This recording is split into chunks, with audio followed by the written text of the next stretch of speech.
Magandang araw po sa inyong lahat. Marami na po akong narinig na istorya tungkol sa mga kwentong aswang na ibinabahagi rin po sa inyo ng masusugid ninyong tagapakinig. Tangi ang inyong programa lamang po ang napili kong pagsulatan ng isang natatangi at nakakakilabot na aking karanasan.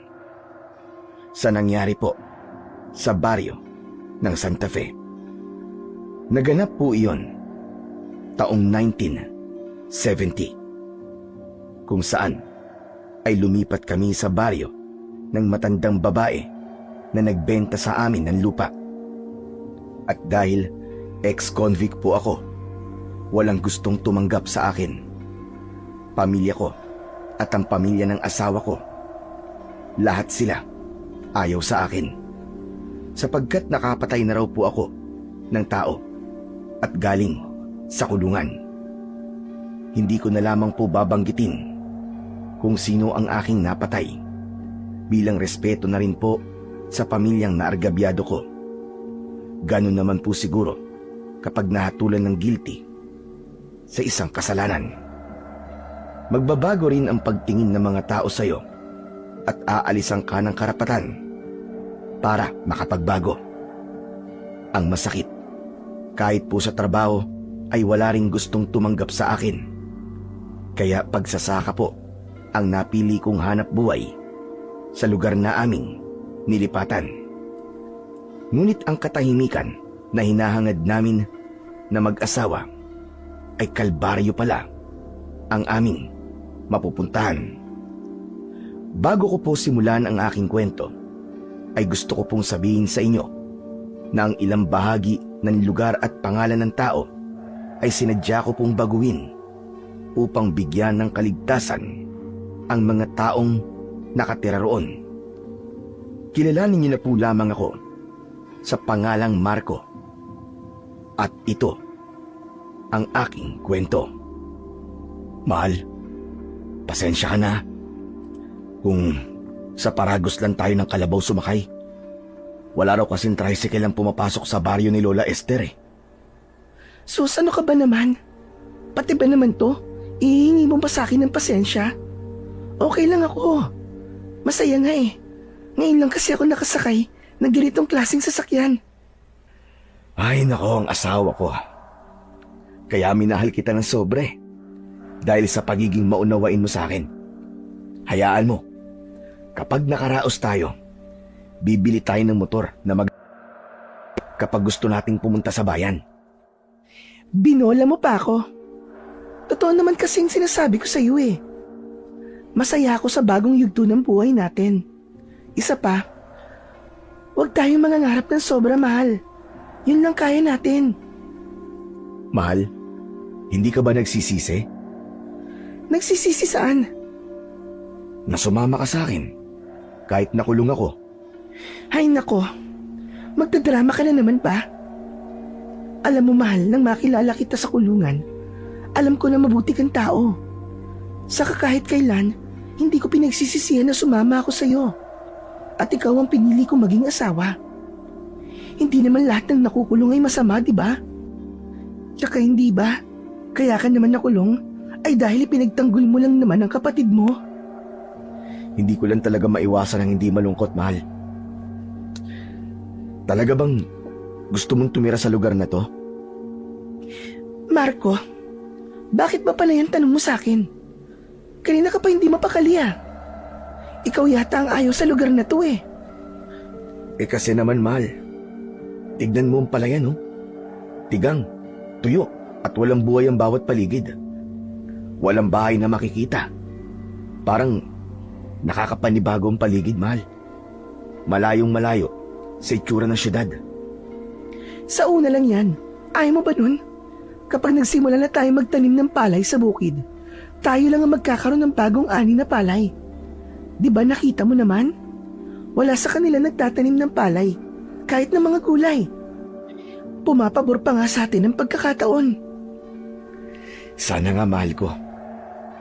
Napakarami natin dapat patunayan. Sa pamilya mo, sa pamilya ko. Hinusgahan nila ang pagkatao ko, mahal.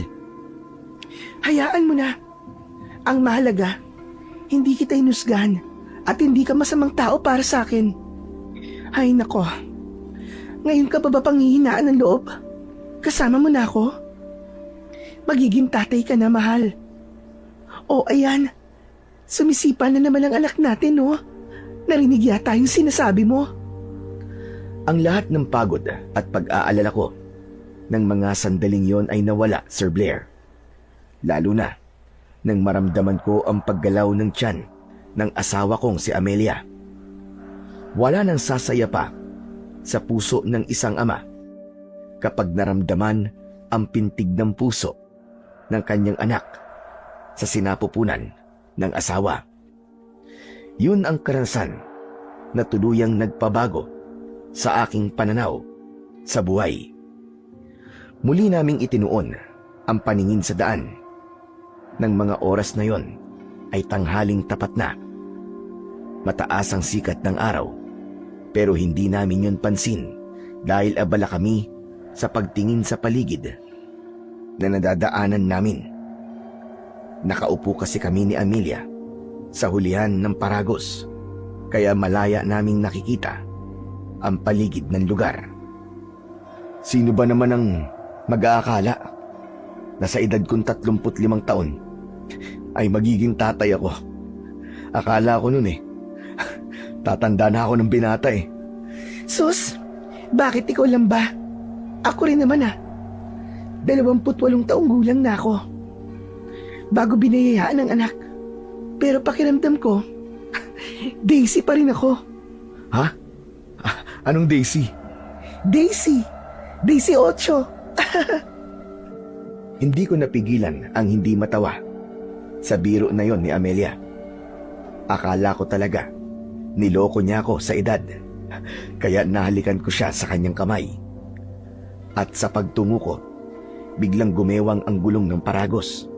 Napansin namin na nasagasaan ng gulong nito ang isang kalansay ng kalabaw. Bumakas ang takot sa mukha ng aking asawa dahil sa labis na gulat. Kaya naman, agad ko siyang niyakap ng maigpit at tinakluban ang kanyang mga mata. Humingi naman ng pasensya sa amin ang lalaking nakasakay sa ibabaw ng kalabaw na siyang may hawak sa tali noon. Salamat na lang talaga sa lalaki na yon dahil libre niya kaming pinasakay sa kanyang paragos. Ang paragos ay ang karitong hila-hila ng kalabaw na madalas na ginagamit ng mga magsasaka para maghatid ng kalakal sa malayong lugar. At dahil natakot ang asawa ko, sinikap kong pakalmahin ang loob niya. Huwag kang matakot, mahal. Marami raw talagang namatay na hayop sa lugar na to dahil bihira raw umulan Walang mainom na tubig at namatay ang mga damo na pinagkukunan nila ng pagkain. Pero sana naman, ibinaon nila yung patay na kalabaw bilang pagpapahalaga nila sa buhay ng hayop na minsang naging katulong nila sa pagtatrabaho nang hindi naman pakalat-kalat sa daan. Hayaan mo na. Huwag ka na magalit. Natakot ka ba? Medyo lang naman. Nagulat lang talaga ako. Tsaka, yung amoy ng katawan ng kalabaw, amoy bulok. Para ka namang ewan. May mabango ba naman na patay na hayop? Tinawanan ko na lang ang sinabing yun ni Amelia dahil gusto kong mawala ang takot na nararamdaman niya. 9 na buwan ng buntis ang asawa ko. Kabuwanan niya na. Pero nagiging sensitibo pa rin siya sa mabahong amoy sa kanyang paligid. Ilang linggo na lang ay makikita ko na ang unang anak namin ni Amelia. Ganon daw talaga kapag nanganganay. Minsan lumalampas daw ng 6 na araw bago manganak. Kaya lahat ng paraan sa pag-iingat ko sa mag-ina ko ay ginawa ko. Kulang na lang, buhatin ko siya para wag lang siyang mapagod sa paglalakad. Habang hawak ko ang kamay ni Amelia, ay napasulyap ako sa alaga naming aso na si Pulgoso. Panay ang linga ng hayop sa paligid na para bang hindi napapakali. Tignan mo nga si Pulgoso, oh. Parang ayaw niya sa lugar na to. Ano ka ba naman, Amelia? Pati ba naman si Pulgoso napapansin mo pa? Muling tumahimik si Amelia at ibinaling niya ang tingin sa ibang direksyon ng daan. Pagkalipas ng isang oras, tumigil ang kalabaw. Napansin ko kasi na ayaw nang maglakad ng kalabaw sa bahagi ng mabatong kalsada. Kaya napilitan ang lalaki na huminto sa tapat nun. Sinabi niya sa amin na hindi na raw kayang pumasok ng kalabaw sa baryo ng Santa Fe. Paahon daw ang daan at mahihirapan daw ang kalabaw niya dahil sa mga dala niyang mga kalakal. Napatingin ako sa muka ng aking asawa dahil kailangan naming maglakad papasok sa baryo. Mabuti na lang ng mga panahong yon, konti lang ang dinala naming gamit. 2 bag lang ang dala ko. Hindi ko na pinagdala ng bag si Amelia para hindi siya mahirapan sa paglalakad. Mahal, paano ba to? Hanggang dito na lang daw. Kaya mo bang maglakad? Oo naman, mahal. Exercise na rin to para madali akong manganak. Sigurado ka ba? Oo nga, ano ka ba? Huwag ka nga masyado mag-alala. Sanay akong maglakad ng malayo. O sige. Hawakan mo na lang ang tali ni Pulgoso. Baka awayin siya ng ibang aso rito eh. Mabuti na may tali siya para hindi na rin tumakbo. Oo na. O tara na. Magsimula na tayo maglakad.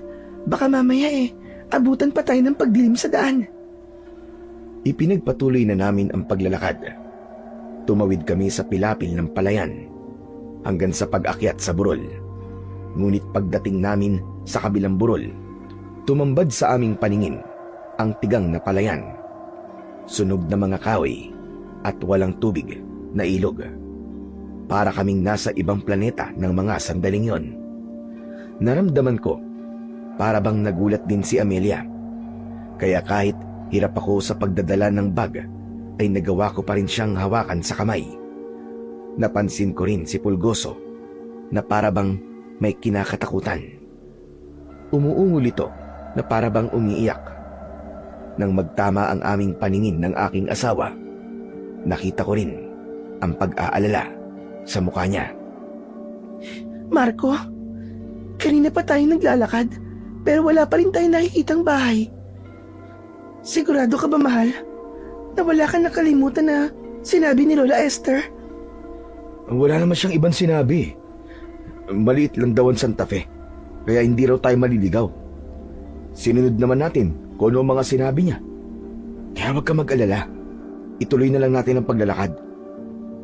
Sa pagpapatuloy ng paglalakad namin ng asawa ko, napansin ko ang paligid. Malawak ang damuhan na merong mga nagkalat na katawan ng patay na hayop. Kaya ang itsura ng lugar na yon ay nakadagdag sa takot na nararamdaman naming mag-asawa. At dahil doon, hindi na nagsalita pa si Amelia. Hawak niya ang kanyang tiyan, kaya hindi na ako nakatiis. Mahal ko, bakit kanina ka pa yatang walang kibo? Tumingin siya sa akin nang may bakas na lungkot ang muka. Saka muling tumingin sa daan. Sunod-sunod ang paghinga niya ng malalim. Pagkatapos, huminto si Amelia sa paglalakad at nagsalita habang titig na titig sa mga mata ko. Mahal, tama kaya tong desisyon natin? Teka, akala ko ba ayos lang sa'yo na nandito tayo? Bakit parang nagbago yata ang nararamdaman mo? Bigla kasi ako nag-alala sa lugar na to eh. Kaya hindi ko alam kung tama ba ang desisyon natin na dito tayo tumira. Tama ang desisyon natin, mahal. Walang mangyayari sa atin kung doon tayo titira sa magulang mo. Alam mo naman, di ba? Sukdulan ng galit nila sa akin. Paano mo naman nalaman na yun nga ang iniisip ko? Dahil asawa kita. Kabisado ko na ang kilos at tingin mo sa akin kanina. Alam ko naman na nalulungkot ka rin sa paglayo natin sa mga magulang mo. Lalo pa ngayon na malapit ka ng mga anak. Iba pa rin kasi ang alaga ng sariling magulang kumpara sa akin na asawa mo lang. Pasensya ka na. Kung yun ang naiisip ko ngayon. Ayos lang, mahal. Naiintindihan naman kita eh. Huwag ka na mag-isip, ha? Baka mamaya makasama pa sa bata yan. Hinaplos ko ang tiyan ni Amelia at napatingin din siya sa kanyang tiyan. Alam ko naman na kahit hindi magsalita ang asawa ko, ay nalulungkot pa rin siya sa nangyari sa kanya. Kung dati ay ipinagmamalaki siya ng kanyang mga magulang, ngayon naman ay itinuturing siyang kahihiyan ng kanyang pamilya dahil nagkaasawa siya ng isang katulad ko. At kapag naiisip ko ang bagay na yon, hindi ko maiwasan ang hindi rin malungkot para sa asawa ko. Meron talagang mga magulang na hindi maunawaan ang nararamdaman ng anak nila. Itatakwil kapag mali ang lalaking sinamahan. Kaya ipinangako ko sa aking sarili na patutunayan ko na nagkamali ang mga magulang namin sa pagtatakwil sa amin. Maya-maya pa ay ipinagpatuloy namin ang paglalakad kasama si Pulgoso. Dala-dala mo pa rin pala ang luya ni Tia. Pangontra. Alam mo na, mahirap na. Sa pagpapatuloy ng paglalakad namin, ay nadaanan namin ang ilog. Maganda yon. Malinaw ang tubig at marami ang naglalaba. Kaya nagtataka kami kung bakit merong palayan na tigang ang lupa. Samantalang may malaking ilog naman pala sa lugar na yon. Bakit kaya parang ipinagkakait nilang ilog sa kabila ng burol? Hinayaan nilang maging tigang ang palayan doon. Sayang naman, no? Malay mo naman kung merong ibang dahilan. Kahit na ano pa ang dahilan nila, pagdadamot pa rin yun, di ba? Kung sa bagay, tama ka naman. Marco, teka lang. Tignan mo yung mga babaeng naglalaba, oh. Lahat sila nakatingin sa atin. Grabe naman ang mga taong yan. Ang sama ko makatingin. Para tayong kakainin ng buhay, ah. Kanina ko pa napapansin. Hindi lang ako nagpapahalata sa'yo. Talaga bang malakas ang pangontra ng luya para sa buntis? Oo naman. Ilang beses na raw napatunayan ni Tia ang bisa nito. Bakit mo naman naitanong? Ha? Wala naman. Naisip ko lang. Maigpit ba ang pagkakatali niyan sa bewang mo? Yumuko ang asawa ko at sinuri ang bewang niya. Nakita ko naman na maayos ang pagkakatali ng luya sa bewang ni Amelia.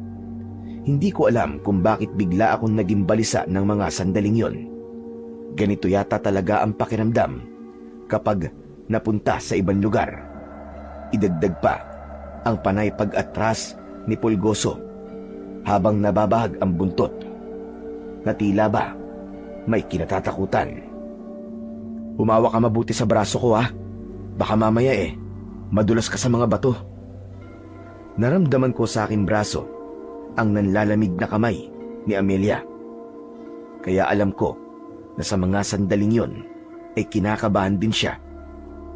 Maya-maya pa ay nakatawid na kami sa ilog habang nararamdaman pa rin ang masasamang tingin ng mga kababaihan na naroon. Iniisip ko na lang na baka ngayon lang sila nakakita ng lalaking may tato sa katawan. Kaya nila pinagtitinginan kaming mag-asawa. O baka naman ay nagagandang lalaki lamang sila sa akin. Kaya hindi sila kumukurap sa pagtingin sa akin. Lahat ng posibleng dahilan ay inisip ko ng mga sandaling yon para mabawasan ang pag-aalala na nararamdaman ko.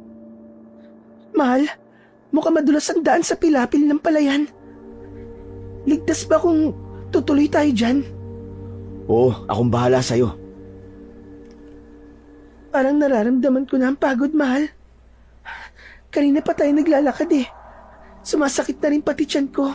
Ano kaya kung magpahinga na muna tayo? Ha? Naku, ganun ba? Sandali. Hahanap muna tayo ng puno na pwede nating masilungan. Inilinga ko ang paningin ko sa paligid ng lugar. Pero natanaw namin ang maraming bahay na gawa sa kugon at kawayan. Merong mga tao na naglilinis ng kanilang harapan. Nagwawalis ang mga babae. May ilang kalalakihan na nagsisibak ng kahoy na panggatong. Pero ang mas umagaw sa aming atensyon, ang mga banderitas na isinasabit ng ilang lalaki sa gilid ng daan.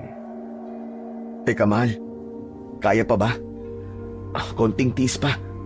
May mga bahay na akong nakikita eh. Sa palagay ko, nandito na tayo sa baryo ng Santa Fe. Kung sa bagay, para makapagpahinga ako ng maayos, baka gabihin pa tayo sa daan eh. Ang sabi pa naman ni Lola Esther, marami raw aayusin sa bahay. Huwag kang mag-alala. Nadala ko naman ng martilyo ng matandang nakasama ko sa kulungan eh. Karpintero kasi siya roon sa loob. Kaya na makalaya siya, sa akin na iniwan lahat ng mga gamit niya. Hindi ko naman inaasahan na magkakaroon pala ito ng silbi sa akin sa paglipat natin dito. Parang sinadya talaga ng pagkakataon, no? Mabuti na lang talaga at naalala mong dalhin. Bigla kong naalala ang tungkol kay Lolo Agno na nagbigay sa akin ng magandang martilyo. Yun ang naging regalo niya sa akin nang makalaya siya sa kulungan. Magmula noon, madalas ko nang dinadala ang martilyo kahit saan ako magpunta. Muling nabaling ang atensyon ko sa lugar na aming kinaroroonan. Kahit paano ay nawala ang takot na nararamdaman ko, pati ng asawa ko, dahil tuluyan na kaming nakahinga ng maluwag nang makita ang kabuuan ng lugar na yon. Pagkalipas ng ilang minuto, sa wakas, narating namin ang maliit na tarangkahan ng baryo kung saan ay pinagtitinginan na naman kami ng mga tao, lalo na ang asawa ko na nakakapit sa aking braso. Si Pulgoso naman ay nakasiksik din sa aming dalawa ni Amelia. Dahan-dahan kaming naglakad, kaya napansin namin na tumigil ang lahat sa kanilang mga ginagawa, pati na ang mga kalalakian na nag-aayos ng banderitas sa gilid ng daan. Mahal ko, nakita mo ba ang itsura ng kanilang banderita sa gilid ng daan? Oh, bakit? Mukha kasing ano eh. Mukhang ano, Amelia? Hindi naman mukhang banderitas yan eh. Parang pinato yung bituka ng hayop. Mahal, huwag mong takutin ang sarili mo. Ano ka ba? Huwag mo nalang pansinin ang mga yan. Alalahanin mo, buntis ka. Baka makasama sa'yo kung palagi mong papansinin ang mga ginagawa nila. Malay mo naman, meron silang kaugalian dito. Hayaan mo na lang. Nasabi ko lang yun sa asawa ko para wag na siyang matakot. Gusto ko tuloy pagsisiyan ang pagpunta sa baring yun dahil sa mga taong nakatira doon. Pero kahit may kakaiba kaming napapansin, nanatili pa rin kaming kalmado at ipinakita ko sa aking asawa na matapang ako at kaya ko siyang protektahan anuman ang mangyari. Ilang saglit pa ay may humarang sa amin na isang lalaki. Wala siyang damit na pang-itaas, kagaya ng ibang mga lalaking naroroon. Suot lang nila ang salawal na puti. Ang mga babae naman ay nakasuot ng bestidang kulay puti. Ang laylayan nun ay halos sumayad na sa lupa, para akong ibinalik sa sinaunang panahon. Maya-maya pa ay nabaling naman ang atensyon namin sa lalaking nagsalita. Napansin ko, may baril siya sa gilid ng kanyang bewang. Nagsindi ang lalaki ng sigarilyo at iniabot niya yon sa akin. Sigarilyo? Sige ho, salamat na lang. Ayos lang ho. Hindi naman ako naninigarilyo eh.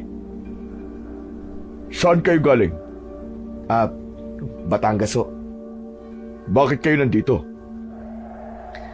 Dito kasi kami nakabili ng lupa. Kami ang nakabili ng lupain ni Lola Esther. Diyan po sa unahan ng baryo. Yung po may malawak na palayan. Oo. Si Lola Esther. Matagal nang abandonado ang lupa at bahay na yon. Sana, tinignan niyo muna bago binili. Mukha kasing marami kayong aayusin dun eh. Ayos lang ho. Marunong naman po akong magkarpintero eh. Napansin ko kagad na hindi nakatingin sa akin ang lalaki kundi sa tiyan ng asawa ko. Biglang bumundol ang kaba ko. Naramdaman din ni Amelia ang kakaibang tingin ng lalaki sa kanya. Kaya mas sumiksik siya sa akin. Naisip ko na lang na baka ganun lang talaga sila kung makatingin. Dahil maganda at kakaiba ang suot namin na damit kumpara sa kanilang mga kasuotan. Maya-maya pa ay muling nakipag-usap sa akin ang lalaki na para bang umaasta siyang matagal na kaming kakilala. Habang hindi pa rin niya inaalis ang tingin sa tiyan ng asawa ko. Mas hinihigpitan ko ang pagkapit sa kamay ng asawa ko. Kulang na lang ay magtago siya sa likod ko. Saka ko lang naman napansin na may bahid ng dugo ang balat ng lalaki. Kaya pala, naaamoy ko ang malansang singaw ng katawan niya. Hindi naman yun nakaligtas sa kaharap ko. Nahuli niya akong nakatingin sa balat niya. Eto ba? Nako, pasensya na kayo. Malansa katawan ko eh. Paano? Nagkatay kami ng baboy kanina. May konti kasi kaming pagsasalo mamayang gabi. Kaya minamadali namin ang pag-aayos sa mga banderitas. Kaya hindi ko napansin na marumi pala ang katawan ko. Ano po ba ang okasyon?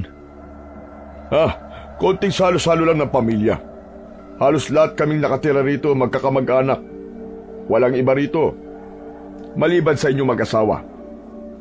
Magtatanong pa sana ako sa lalaki nang maramdaman ko ang kamay ni Amelia sa braso ko na para bang hinihilan niya na ako para umalis sa lugar na yon. At teka, matanong ko lang, saan ba kayo sa Batangas? Trapeche po. Alam ko yun. Taniman ng mga tubo at puting rosas. Matagal na po naubos ang mga pananim doon. Nagsindi ang lalaki ng sigarilyo habang pakalug-kalug ang ulo dahil sumasang-ayon siya sa sinasabi ko. Si Amelia naman, kanina pang walang imik habang nakakapit pa rin sa aking braso. Ganun talaga kapag nasa ibang lugar, kailangan makisama, lalo na sa mga tao na nakatira doon. Kailangang hindi sila tatalikuran kapag nakikipag-usap. Yun ang pagpapakita ng respeto at pakikisama sa mga tao sa baryo. Ako nga pala si Natoy. Ako ang namumuno sa baryo na to. Kapag may problema, magsabi lang kayo at ako na ang bahalang umayos. Kaya kung kailangan nyo ng tulong ko, huwag kayong mahihiyang magsabi. Salamat po, Mang Natoy. Dito walang problema. Tahimik ang lugar namin at malulusog ang mga tanim. Kaya lang, noong nakaraang buwan, nagkaroon ng epidemya eh. Epidemya? 20 bata ang namatay. Hindi namin alam kung bakit. Walang makapagpaliwanag, kaya sinunog na lang namin ang mga bangkay nila. Sabay hit-hit ni Mang Natoy ng sigarilyo niya habang nakatungo. Hindi siya tumitingin sa aming mag-asawa, pero ramdam ko ang panginginig sa kamay ni Amelia. Humihigpit ang pagkapit niya sa braso ko. Naaplos ni Amelia ang kanyang tiyan dahil nag-aalala siya para sa kaligtasan ng aming anak. Alam ko na natatakot na ang asawa ko, kaya hinawakan ko ang kanyang kamay saka pinisil ng maraan. Tumingin siya sa akin, pero dahil nakamasid sa amin si Mang Natoy, parang nabasa niya kung ano ang iniisip namin. Huwag kayong mag-alala. Ligtas ang asawa at anak mo rito. Tila nararamdaman din ng aming kaharap ang takot na nararamdaman ng aking asawa. Napansin ko naman na para bang kakaiba ang suot na kwintas ni Mang Natoy. Magtatanong pa sana ako nang biglang lumitaw ang isang batang lalaki. May kapansanan siya. Hati ang kanyang labi hanggang sa ilong. Pero napansin ko na para bang sinadya yun at hiniwa ng tanim. Nawala lang ang atensyon ko sa batang yumayakap kay Mang Natoy nang biglang hawakan ng bata ang tiyan ni Amelia. Pasimple kong hinila ang aking asawa papunta sa likod ko, pero hindi tumigil ang bata sa paghipo sa tiyan niya. Dala ng takot, ay nagyaya na si Amelia sa akin. Marco, hindi pa ba tayo aalis? Napapagod na ako eh. Ang sakit na ng binti ko. Oo, aalis na tayo. Huwag na kayo mag-alala mag-asawa. Tapos naman na ang epidemya. Lalaki na malusog ang anak niyo rito. Siya nga pala. Ito ang anak ko, si Kiko. Mahilig talaga siya sa buntis. Kasi gusto niya na magkaroon ng kapatid. Kaya po pala ganyan siya. Mang Natoy, paano po ang bibig niya? Yun ba? Nataga ko. Napagkamalan ko kasing aswang nang minsang malasing ako. Akala ko talaga napatay ko nga eh. Mabuti na lang at nakaligtas ang anak ko. Nagulat ako sa sinabing yun ni Mang Natoy. Tumayo ang mga balahibo ko sa katawan habang pinagmamasdan ko ang paghaplos niya sa ulo ng anak. Patuloy pa rin ang bata sa paghipo sa tiyan ng asawa ko. Kaya sinaway na siya ni Mang Natoy. Hoy, ano ka ba? Baka mamaya masaktan si... teka, ano nga ba ang pangalan niyo mag-asawa? Ako po si Marco. Ang asawa ko naman po, si Amelia. Pasensya na kayong dalawa sa anak ko, ha? Hoy, ano ka ba, anak? Tigilan mo na nga yan, halika nga rito. Baka mamaya ay masaktan ang anak ni Amelia. Hinawakan ni Mang Natoy ang kamay ng anak. Saka muling tumingin sa aming mag-asawa. Bakas sa mukha nito ang labis na hiya. Huwag ka na magulo, Kiko. Bumalik ka na sa bahay. Nag-uusap pa kami ng bisita natin eh. Nanggugulo ka rito. Pero dahil hindi maawat ang bata sa paghawak sa kamay ni Amelia, pinalo ni Mang Natoy ang kamay ng bata sa harap namin. Saka sinabunutan ng buhok. Kaya nagpaalam na rin kami ng aking asawa. Sige po, mauna na po kami. Hindi ko na hinintay na magsalita si Mang Natoy. Mabilis namin siyang tinalikuran at naglakad ng maraan. Kahit hindi ko sila tignan, alam ko nararamdaman ko. Nakatingin sila sa amin. Lalong-lalo na sa asawa kong si Amelia. Saka ko lang napansin ang naluluwang mga mata ng aking asawa. Akala ko, hindi pa tayo aalis dun eh. Kapag napapakwento ka talaga, limot mo na ang totoong sadya natin sa lugar na to. Nakakainis ka. Kanina pa kita hinihila eh. Pambihira ka talaga, oo. Sandali lang, ang puso mo naman. Galit ka na naman kaagad. Makakasama sa anak natin yan eh. Ikaw naman kasi, nakita mo na nga na halos haluin na ng batang yun ang tiyan ko. Kontento ka pa rin sa pakikipag-usap sa lalaking yun. Oo, naaawat na. Huwag ka na magalit, mahal. Pasensya ka na talaga. Hindi ko lang talaga maiwasan si Mang Natoy kasi mabuti naman yung pakikitungo niya sa atin eh. Kaya huwag ka na magalit. Hayaan mo at sa susunod, iiwasan na lang natin yung bata. At si Mang Natoy kung gusto mo. Ayos ba yun? Akala ko, pagtapos naming mapansin ang kakaibang lugar na yon sa bakuran ni Mang Natoy, ay tapos na ang takot na mararamdaman namin ni Amelia. Pero, nagkamali ako. Nadaanan namin ang ilang pangkat ng mga kababaihan na nakasuot ng kulay itim na bestida. Magulo ang kanilang buhok at ang paraan ng kanilang pag-iyak ay parang alulong ng aso. Kaya si Pulgoso naman ang naging balisa ng oras na yon. Tinahulan niya ang mga babaeng walang tigil sa pagyuko sa lupa. Diyos ko naman, ano bang klaseng lugar to? Parang gusto ko na yatang magsisi na nagpunta tayo rito, Marco. Huwag kang mag-alala. Baka naman nagluluksa lamang sila. Mukha naman silang namatayan ng mahal sa buhay. Hindi ba't nabanggit ni Mang Natoy na marami ang namatay na bata sa baryong to? Sinasabi mo ba na baka mga yan ng mga ina na nawalan ng anak? Oo. Baka hindi nila kinakaya ang sakit. Kaya sila nagkakaganyan. Marco, natatakot ako. Natatakot ako para sa kaligtasan natin at ng anak natin. Ano ka ba naman? Walang mangyayari sa atin at sa anak natin. Hinding-hindi ko yung papayagan. Upang mabawasan ang takot na nararamdaman ng asawa ko, niyakap ko siya ng maigpit. Saka lang namin napansin na sementeryo pala ang lugar na yon dahil sa mga krus na nakabaon sa lupa. Kaya kahit papano, nabawasan ang pangamba ko dahil hindi sila takot sa krus. Ibig sabihin lang nun ay hindi sila mga aswang. Alam kong nakita rin yun ng asawa ko, kaya kahit papano ay naging kalmado rin siya.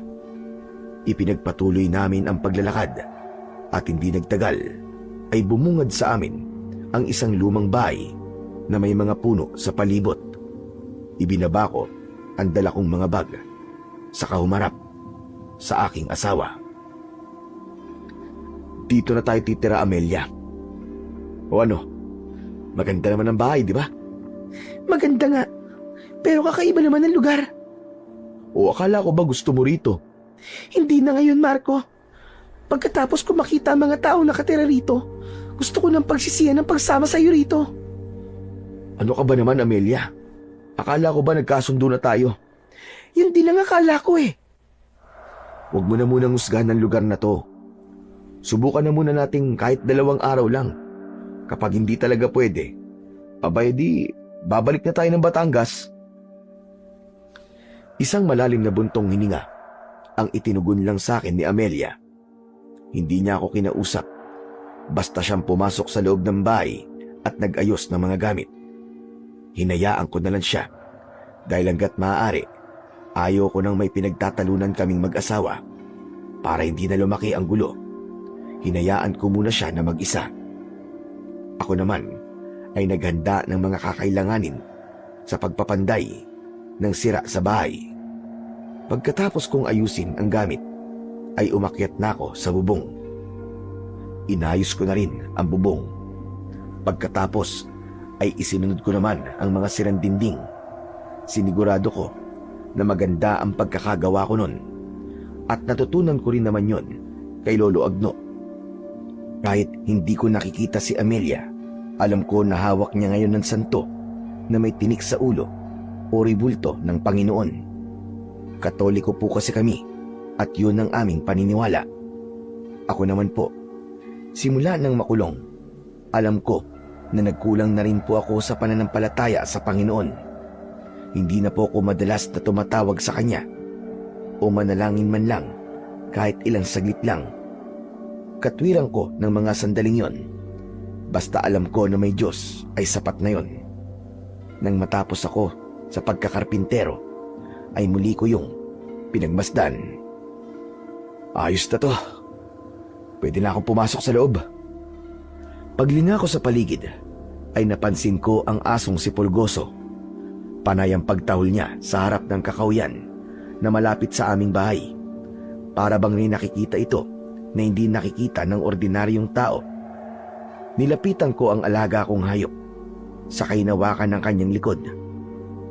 Itinali ko muna siya sa hagdan bago ako tuluyang umakyat sa itaas ng bahay. Pagpasok ko sa loob, nakadisplay na ang mga santo sa tapat ng pintuan. At dahil malapit ng dumilim ng mga sandaling yon, meron na yung kandila. Hinanap ng aking mga mata si Amelia at nakita ko na siya na hinihimas niya ang kanyang tiyan. Baka sa mukha niya ang sakit na para bang nahihirapan siya sa kanyang tiyan. Napansin ko rin na butil-butil ang pawis niya sa noo. Nilapitan ko siya at hinawakan ang kanyang tiyan. Mahal ko, ano ba nangyayari sa'yo? Masakit ang tiyan ko, Marco. Nagsimula lang to. Nanghawakan ng batang yun ang tiyan ko. Ganun ba? Sandali lang at may dinala yata ako ditong bote ng langis. Hahaplasan ko ang tiyan mo. Agad akong naghalongkat ng bote ng langis sa loob ng bag ko. Nang makita ko yon, ay agad kong inihaplas sa tiyan ng asawa ko. Matigas yun, kaya napatingin ako sa kanya. Mahal, hindi naman kaya manganganak ka na? Hindi pa ako manganganak. Wala pa namang lumalabas sa akin eh. Nagsimula lang talaga to nung hawakan ng bata ang tiyan ko. Baka naman nag-iisip pa lang ng kung ano-ano. Teka, naniniwala ka ba sa usog? Yung sumasakit ang tiyan kapag may nakakausap na taong pagod o gutom. Balis yun sa kabikulan. Pero sa atin, usog ang tawag doon. Kahit ano pa ang tawag doon, naniniwala ako. Kasi kanina naman, ayos pa ang pakiramdam ko eh. Simula nung makausap natin na magkabang yun, sumakit na ang tiyan ko. Baka nauusog na ako, Marco. O sige, ganito na lang. Kapag hindi nawala ang sakit ng tiyan mo, sa langis na inilagay ko, maghahanap tayo ng albularyo sa lugar na to at ipapagamot kita. Tumango ang asawa ko sa sinabi ko, habang himas pa rin niya ang kanyang tiyan. Nakangiwi ang mukha niya na lalong nagbigay sa akin ng labis na pag-aalala. Bakit hindi ko naisip yun? Sana, inuna ko na muna na maghanap ng albularyo bago ako nagkarpintero. Kahit naman magsisi ako ng mga sandaling yon, huli na.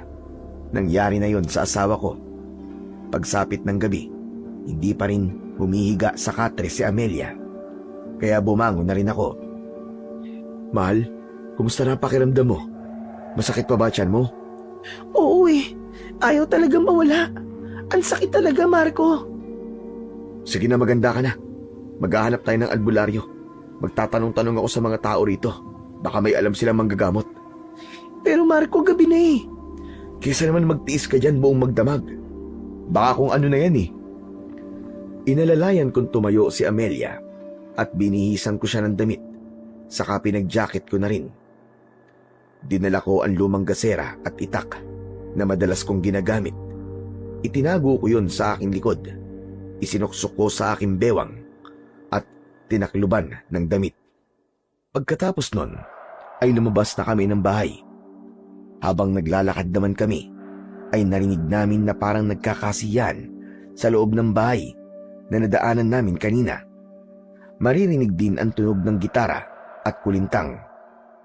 Hindi yun sinasabayan ng awitin, kundi ang naririnig lang nakasabay ng tunog ay ang malalakas na tawanan ng mga lalaking lasing.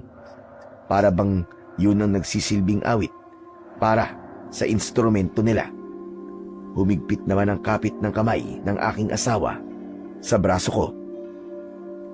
Mahal, sigurado ka ba sa gagawin natin? Oo naman, huwag ka mag-alala. Magtatanong lang naman tayo sa kanila eh. Wala nang nagawa ang asawa ko, kundi sumunod na lamang sa akin. Dahil nakikita ko naman na sobra na siyang nasasaktan sa kanyang tiyan. Kaya naman, mahigpit ko siyang inakbayan habang naglalakad. Pagpasok namin sa pintuan ng malaking bahay, nakita namin ang maraming tao. Lahat sila ay walang suot na pang-itaas na damit. Nagkakasiyaan sila na para bang meron silang sariling mundo. Agaw pansin din sa amin ang isang matandang babae. Hawak ang isang instrumentong kung tawagin ay kulintang. Nung una ay hindi ko alam ang ibig sabihin ng instrumentong yun. Pero nang marinig ko ang tunog nun, para bang inuutusan nun ang mga taong naroroon na manahimik. Hindi na lang namin sila pinansin dahil baka mas lalo lamang kaming magtawag ng atensyon. Hanggang sa makita ko ang isang matandang lalaki. Bulag siya at sunog ang kanyang muka. Kinilabutan ako dahil para siyang naaagnas na bangkay. Sobra talaga ang takot na idinulot ng mga tao na yon sa aming mag-asawa. Kaya kahit ganun ang nararamdaman ko, nanatili akong matatag para sa asawa kong si Amelia. Tatang, tanong lang po, meron po bang manggagamot dito? Hindi sumagot ang matandang nakatayo sa harap ng lamesa. Hawak ng matanda ang bote ng alak at bigla siyang natigilan. Nang hindi sumagot ang matanda, narinig ko ang boses ng matandang babae sa gilid ng bahay. Ibinaba niya ang kulintang at masamang tumingin sa amin. Wala na. Wala nang manggagamot sa baryong ito. Napatitig ako sa matandang babae nang magsalita siya ng ganun. Habang nakatingin siya sa asawa ko, kakaiba ang kanyang mga mata. Pati ang maitim niyang labi. Hulubot ang kanyang muka at magulo ang kanyang buhok. Sa tingin ko, siya ang namumuno sa lugar na yon. Mas lalong natahimik ang buong bahay na yon, na kung susuriin ay parang bahay aliwan. Lahat ng mga taong naroroon nakatingin lang sa amin ng seryoso. Maya-maya pa ay lumapit sa amin ng pamilyar na lalaki. Si Mang Natoy. Mukhang nakainom na siya dahil medyo pasuray-suray na ang kanyang paglalakad. Oh, kayo pala. Kumusta kayo mag-asawa sa bahay na nilipatan nyo? Ayos lang po. Naghahanap lang po kami ng manggagamot. Aba bakit? Sumasakit ba ang tiyan ni Amelia? Hindi ko inaasahan na bigla niyang hahawakan ng tiyan ng aking asawa. Sa una ay hinayaan ko siya dahil baka nagmamalasakit lang siya sa amin. Ano ba masakit sa iyo, Amelia? Masakit ba ang tiyan mo? Hindi inalis ni Mang Natoy ang kanyang kamay sa tiyan ng asawa ko at halata ko naman na hindi komportable si Amelia sa ginagawa niya na yon kay Mang Natoy. Kaya tinabig ko ang kanyang kamay. Oh, bakit? Huwag niyo po siyang hahawakan. Bakit naman? Inaalam ko lang naman kung masakit talaga ang tiyan niya. Nagmamalasakit lang naman ako sa kanya. Ang damot mo naman. Hindi ko nagustuhan ang kanyang mga sinabi.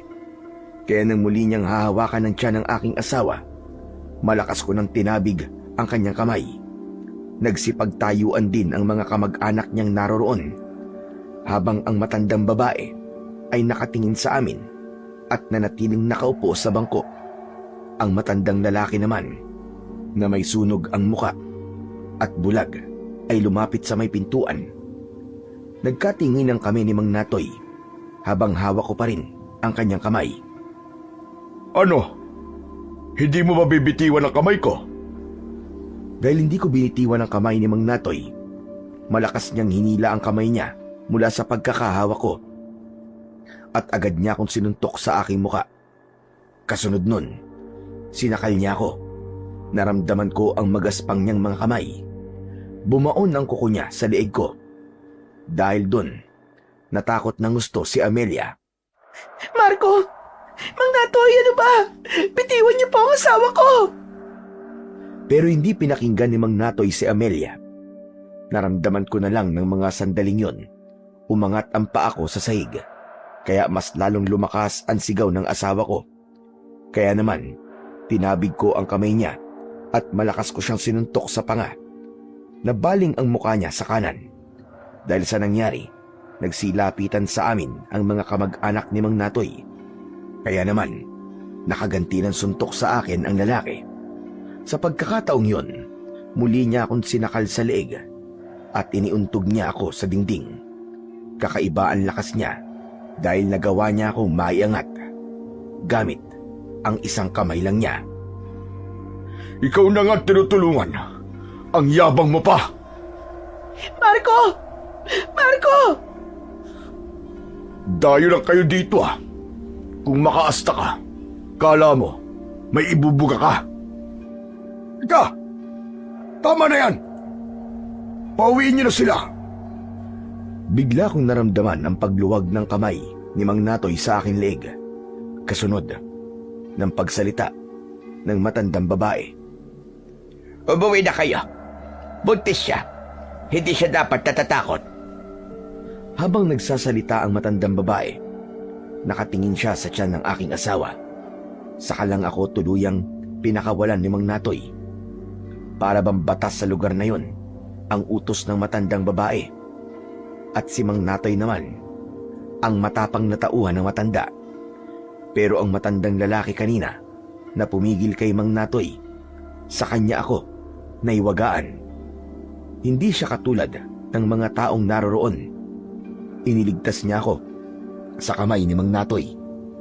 Sa pagkakataong yon, pinili naming umalis dahil nag-aalala ako sa kaligtasan ng asawa ko. Pero kung nagkataon na wala akong inaalala, sinisigurado ko na mapapatay ko silang lahat. Yun ang isang bahagi ng aking pagkatao na hindi ko maaaring ipagsabi kahit na kanino. Iba akong magalit dahil hindi ko kayang kontrolin ang galit ko. Hindi ako natatakot pumatay ng tao, lalo na kapag alam kong nasa tama ako. Ayoko nang inaargabyado ako. Mula sa pagkabata, laman na ako ng gulo. Madalas akong napapaaway. Kaya naman, ang nangyari ngayon ay pangkaraniwan na lamang sa akin. Nagbago lang ako nang makilala ko at maging asawa si Amelia. Pero kapag siya na ang masasaktan, hindi ako magdadalawang isip na pumatay para sa aking pamilya. Pagdating namin sa bahay, napansin ko na nanginginig ang katawan ni Amelia dahil sa takot. Nakaupo siya sa bangko sa harap ng lamesa. Sa ibabaw naman nun ang isang gasera. Mahal, patawarin mo ko ha. Kung nangyari yun sa harap mo kanina. Hindi nagsalita si Amelia, para bang hindi niya makalimutan ang mga nangyari kanina. Kaya kumuha na lang ako ng dilata para maghanda ng pagkain. Nagutom ako sa suntok ni Mang Natoy. Pero syempre, kailangan kong baliwalain ang sakit para hindi na mag-alala ang asawa ko. Sa maghapon na yon, hanggang hating gabi, parang ang dami nang nangyari sa amin. Pero nang mapansin ko na hindi pa rin siya nagsasalita, ay tinanong ko na ang asawa ko. Oh, mahal, ano na naman bang iniisip mo? Gusto ko nang umuwi kina inay sa Batangas. Natigilan ako at binitiwan ang kutsilyong hawak ko na ibubukas ko sana sa delata. Tumalikod ako sa kanya.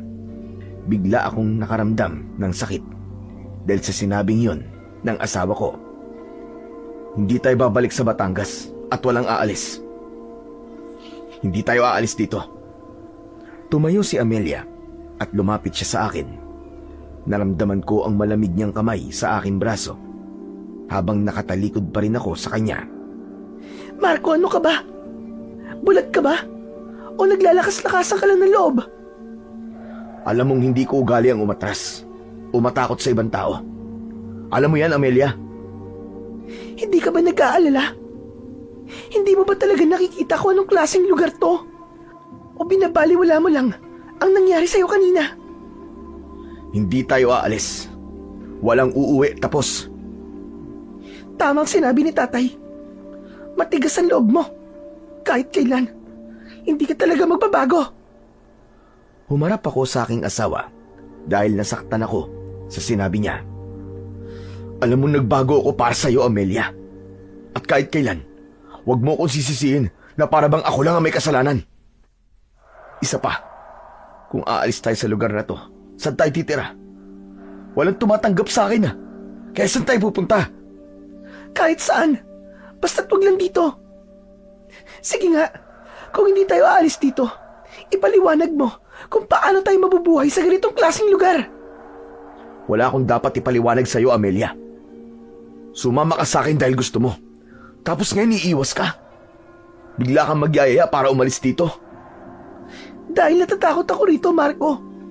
Natatakot ako sa mga mangyayari sa atin dito. Pati sa magiging anak natin. Pakiramdam ko, hindi tayo ligtas sa lugar na to. Walang mangyayari sa atin dito. Paninindigan kita. Poprotektahan kita. Kayo na magiging anak natin. Hinaplos ko ang kanyang pisngi para pigilan siya na wag na kaming umalis sa lugar na yon. Nag-aalala rin naman ako sa maaaring mangyari. Pero alam ko sa sarili ko nun na maipagtatanggol ko sila kahit kanino. Hindi ko lang kayang magpakita ng kaduwagan sa iba. Hindi ko hahayaan na tapakan nila ang pagkatao ko. Nang mga oras na yon, pilit kong pinapaniwala ang aking sarili na hindi masamang tao ang mga nakatira sa baring yon. Hindi ako naniniwala sa nararamdaman ng asawa ko kahit may minsan na naguguluhan na rin ako. Pero dahil sa walang tumanggap sa akin sa syudad, kaya nagpipilit pa rin akong tumira sa baryo ng Santa Fe. Sa pagpapatuloy ng pag-uusap naming mag-asawa, ay hinikayat ko siya na manatili sa bahay na yon. Amelia, mas makabubuti Nakalimutan mo na lang ang mga nangyari kanina. Habang nag-uusap kami ng asawa ko, biglang nag-ingay si Pulgoso. Kasunod ng paglagabog ng aming pintuan. Hindi yun simpleng katok lang, parang nagmula yun sa kamao. Kasabay ng ingay na yun, ang tunog naman ng kulintang sa labas ng aming bakuran. Biglang nanahimik si Pulgoso, kaya naman dinampot ko ang kutsilyo at itinago ko yun sa aking likod. Bumukas naman ang takot sa muka ng aking asawa. Dito ka muna, Amelia. Huwag kang lalabas. Nilapitan ko ang pintuan habang ang kutsilyo ay hawak ko. Sa pagbukas ng pinto, pumasok ang malakas na hangin kaya namatay ang nakasinding 2 kandila sa tabi ng santo. At sa pagbungad ko sa pinto, nakita ko si Mang Natoy. Nakatayo siya sa harapan ko. May kasama siyang lalaki sa likod niya. Kasama rin ang anak niyang si Kiko na nakaupo naman sa may puno ng hagdanan. Nang mga sandaling yon ay hindi ko naalala na si Pulgoso ay doon ko rin itinali. Pero dahil sa mga taong nasa harapan ko, sa kanila nabaling ang atensyon ko. Nakita ko rin ang matandang babae. Hawak niya ang kulintang habang hinihipan yon. Ang mga kamag-anak ni Mang Natoy, lahat sila nakaupo sa lupa, nakatingin sa loob ng aming bahay. Hindi ko alam na sinundan nila kami sa pag-uwi. Pag-usapan natin yung mga nangyari kanina. Wala tayong dapat pag-usapan, Mang Natoy. Kalimutan niyo na ho yun. Hindi. Hindi ako makakatulog na may sama ng loob. Dahil mapilit si Mang Natoy, lumabas ako ng pintuan at sa balkonahe kami nag-usap. Ipinakita ko sa kanila na hindi ako natatakot sa kanila habang ang aking kutsilyo ay nakatago pa rin sa aking likuran. Bukas na lang po tayo mag-usap, Mang Natoy. Pupunta naman ako sa bayan eh. Doon na tayo mag-usap. Magpapahinga na po kami. Napansin ko na natigilan si Mang Natoy habang hihit-hit sana ng sigarilyo. Nakatingin siya sa loob ng bahay namin. Kaya nang sundan ko ang kanyang tingin ay nakita kong sinisindihan ulit ni Amelia ang kandilang namatay kanina gamit ang posporo. Kaya nang muling kumalat ang liwanag sa mukha ng santo, napansin ko na parabang pumikit si Mang Natoy, saka umatras ng konti na parabang nagtago siya sa madilim na bahagi ng balkonahe. Ganon din ang kanyang mga kasama. O sige, hihintay kita bukas. Mag-uusap tayo. Tumalikod siya sa akin at umalis kasama ang kanyang mga kamag-anak. Isa-isa silang umalis sa bakuran ko, habang ang matandang babae naman ay naiwan na nakatayo sa madilim na bahagi ng bakuran. Nakasuot siya ng balabal na itim, na ang labas lang ay ang kanyang muka. Nakatingin siya sa akin habang patuloy sa pagtugtog ng kulintang. Tumigil ang matandang babae sa pagtugtog na parabang bumulong siya sa hangin habang nakangisi. Kay bago, dagsimoy daggabi. Yun ang pagkakaunawa ko sa sinabi niya. Habang malayo siya sa akin, malikot ang mga mata ng matandang babae. At dahil sa kakaibang kilabot na nararamdaman ko ng mga sandaling yon, isinarado ko ang pintuan at pumasok ako sa loob ng bahay namin. Nang maisara ko ang pinto, ay narinig kong tinawag ako ng aking asawa. Marco! Marco! Agad akong nagpunta sa loob ng aming silid at nadatnan ko siya na hinihilot ang sarili niyang tiyan. Nakaupo siya sa gilid ng katre habang namimilipit sa labis na sakit. Marco! Masama ang pakiramdam ko. Masakit na masakit ang tiyan ko. Pakiramdam ko ang init ko. Dala ng labis kong pag-aalala sa aking asawa. Hinaplos ko ang tiyan niya. Hinilot ko rin ang kanyang ulo. Kaya nalaman ko na nilalagnat si Amelia. Pupunasan na lang kita ng basantela At bukas na bukas din, maghahanap tayo ng albularyo na gagamot sa'yo. Baka kasi malapit ka ng mga anak, kaya sumasakit ang tiyan mo. Nahiga si Amelia sa katre at inihanda ko naman ang tela para basain at ipunas yon sa kanya. Nang matapos ko ang pagpupunas sa katawan niya, ay nahiga na rin ako sa tabi niya. Dala ng pagod, ay agad akong nakatulog. Kinabukasan, hinasa ko ang itak na dadalhin ko sa pagpunta ko sa bayan. Pinaghandaan kong muli ang pagkikita namin ni Mang Natoy. Siniguro ko na matalas yun. Sinipat ko at hinawakan ang talim ng itak. Ngunit isang malakas na sigaw ang narinig ko mula sa pintuan sa labas. Boses yun ni Amelia. Takot na takot. Kaya naman, dala ng pag-aalala ko, tumakbo ako papunta sa pinagmumulan ng boses ng aking asawa. Nadatnan ko siya na umiiyak. Nanginginig ang kanyang mga kamay. Amelia? Ano nangyari? Ano nangyari, mahal? Magsalita ka! Amelia! Hindi sumagot ang aking asawa. Sa halip, itinuro niya ang alaga namin na si Pulgoso. Nanlaki ang mga mata ko nang makita ko ang pugot na ulo ni Pulgoso. Nakatusok yun sa matulis na kawayan habang ang dugo ay nakakalat sa lupa. Bakit hindi ko yun naisip? Mahal na mahal ni Amelia si Pulgoso, kaya gano'n na lang ang iyak niya. Niyakap ko siya ng maigpit. Bumakas ang galit sa aking muka. Alam ko na si Mang Natoy ang may gawa nun sa aso namin. Marco! Marco, ang aso natin! Pinatay nila! Huminahon ka. Huminahon ka lang, Amelia. Halika, pumasok muna tayo sa kusina. Inalalayan ko siyang maglakad patungo sa kusina. Saka kumuha ng isang basong tubig at ipinainom yun sa kanya. Kita ko pa rin ang panginginig sa kanyang kamay. Kaya mas lalong umusbong ang galit ko para kay Mang Natoy. Kaya naman, hinanda ko ang aking itak. Isinuksok ko yun sa aking bewang. Pupuntahan ko na si Mang Natoy at mananagot siya sa pagpatay niya sa aking alagang aso. Isang plano na hindi ko sinabi kay Amelia. Lumapit ako sa harap ng altar. Hinawakan ko ang mukha ng rebulto, saka pumikit. Sa unang pagkakataon, ay nagdasal ako sa Panginoon na sana ay gabayan niya ako sa gagawin ko. Yun din ang unang pagkakataon na nagtiwala ako sa Panginoon, habang si Amelia naman ay nagtataka sa ikinikilos ko. Teka, Marco! Saan ka pupunta? Dito ka lang, Amelia. Huwag kang sumama. Hintayin mo ako, may aayusin lang ako. Marco! Umalis na lang tayo dito! Hindi ko pinansin ang sinabi ng asawa ko. Buo na ang pasya ko. Napapatayin ko si Mang Natoy dahil sa ginawa niya sa aso ko at para matigil na rin ang panggugulo niya sa amin.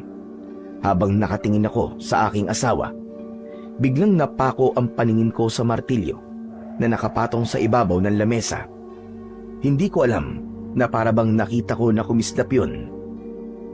Pero hindi ko nalang pinansin at kinausap ko si Amelia.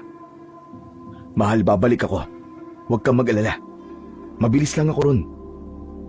Hindi ko na hinintay na magsalita pa si Amelia para pigilan ako.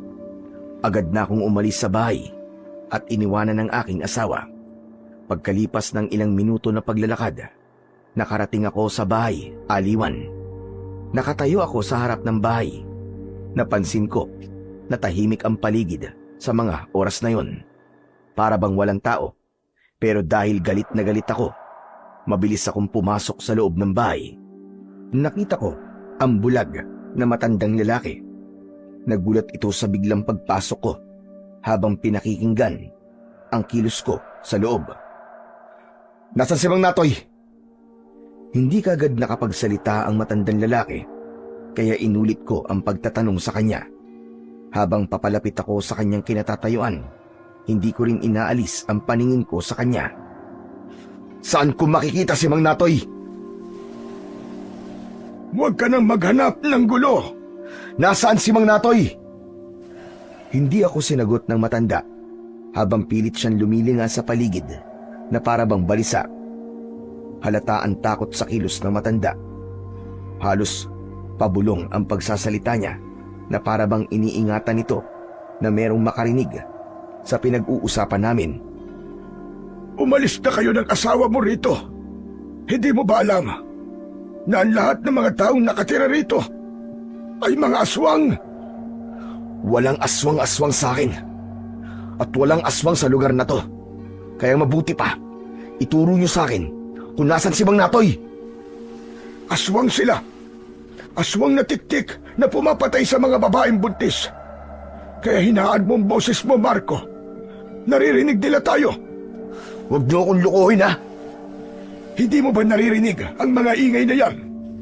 Hindi ka ba naniniwala? Pakinggan mo. Pakinggan mo ang ibinubulong ng hangin. Ang tunog sa paligid. Ang kanilang mga huni. Kaya't makinig kang mabuti. Umalis ka na. Ilayo mo ang asawa mo rito. Saglit na tumigil ang matanda sa pagsasalita habang pinakikinggan ang huni ng kulintang sa paligid, pati na ang tunog ng mga gitara at iyakan ng mga babae. Kahit mahina ang tunog ng mga yon, ay alam ko na nagsasabi ng totoo ang matanda. Pilit ko lang yun binabaliwala. Muling nagsalita ang matandang lalaki na halos pabulong ang boses. Ang Santa Fe ay pugad ng mga aswang na galing pa sa Visayas at Mindanao. Dito na sila nanirahan at namatay. Ngunit ang karamihan sa kanila ay nandito pa rin. Inilinga ko ang paningin sa aming paligid. Nagsimula na ring magtaasan ang mga balahibo ko sa katawan nang dahil sa takot. Nandyan labang sila sa paligid. Sige na, balikan mo na ang asawa mo bago pa sila magising. Ikaw, ano ka? Huwag kang magalala.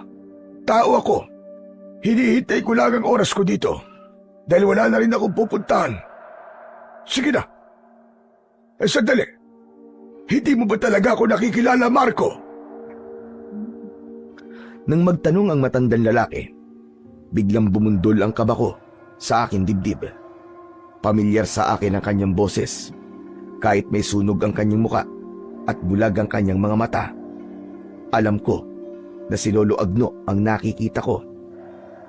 Bakit nga ba hindi ko kagad napansin yon? Samantalang ang matanda, kahit hindi niya ako nakikita, ay agad niya akong nakilala.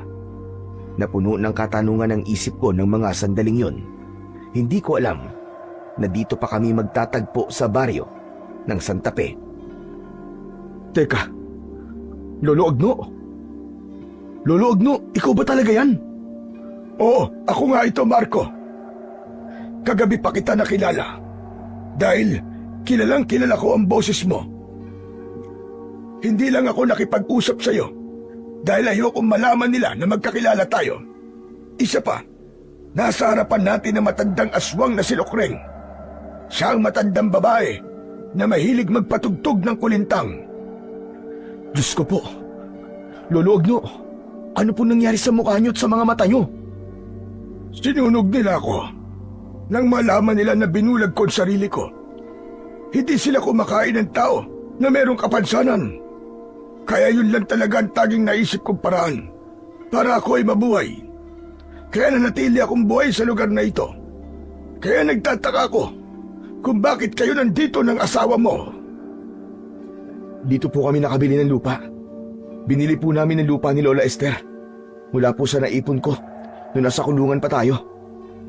Si Esther baka mo. Matagal na siyang patay, Marco. Pinatay siya ni Natoy at ng mga kasama niya dahil siya ang albularyong gumagamot sa mga batang may sakit noon. Teka, ano po bang ibig sabihin ng pagtugtog po ng kulintang ng matandang babae na si Lola Lucrin? Ang kulintang ay pagtatawag ng aswang. Ang ibig sabihin nun, meron silang panibagong bibiktimahin.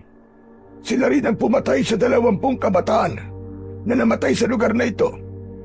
Kaya kailangan mo nang umalis. Sige na, balikan mo na ang asawa mo at umalis na kayo sa baryong ito sa lalong madaling panahon. Pero paano po kayo, Lolo Agno? Huwag mo na akong alalahanin. Hindi nila ako masasaktan. At teka, sandali lang. Nagmamadali ang matanda sa pagdukot ng kagamitan sa ilalim ng lamesa niya. Isang kwintas na maliit na kadena ang nakita kong una niyang inilabas mula roon. May palawit yun na isang maliit na bote at iniabot niya yon sa akin. Hawakan mo ito. Kakailanganin mo yan. Pati na mga kagamitang ito. Ang langis na ito ay kumukulo kapag malapit na sila. Naaalala mo ba ang martilyong binigay ko sa iyo? Kung natatandaan mo pa, meron yung taglay na agimat na magagamit mo laban sa kanila. Para saan naman po ang pana na yan, Lolo Agno? Itinuro ko ang isang pana na merong maliliit na palaso na gawa sa metal. May gatilyo yun na parabang sa baril. Sinasabi na yun daw ang pana ng katapusan. Dinampot ni Lolo Agno ang panang yon at ibinigay din niya sa akin. May kapangyarihan din ito na patayin sila. Ipagamit mo yan sa asawa mo. Sige na, bumalik ka na sa asawa mo. Puntahan mo na siya. Magmadali ka. Halos ipagtulakan ako ni Lolo Agno ng mga sandaling yon. Kaya dinampot ko ng lahat ang mga sandatang ibinigay niya sa akin. Saka walang lingon likod na tumakbo ako at tinakandaan pabalik sa aming bahay. Diyos ko. Ang mag-ina ko. Tulungan niyo po sila, Panginoon. Huwag niyo po silang hahayaan na mapahamak. Lakad at takbo ang ginawa ko habang dala ang aking mga sandata. Pagkalipas ng ilang minutong pagtakbo, ay narating ko na sa wakas ang bahay namin. Umakyat kagad ako sa bahay. Itinabi ko muna ang mga sandata at inilagay ko sa aking bulsa ang bote ng langis. Pumasok ako sa silid namin at nadatnan ko roon si Amelia na nagtitiklop ng aming damit. Hindi ako nagsalita. Agad ko siyang tinulungan sa pag-iimpake.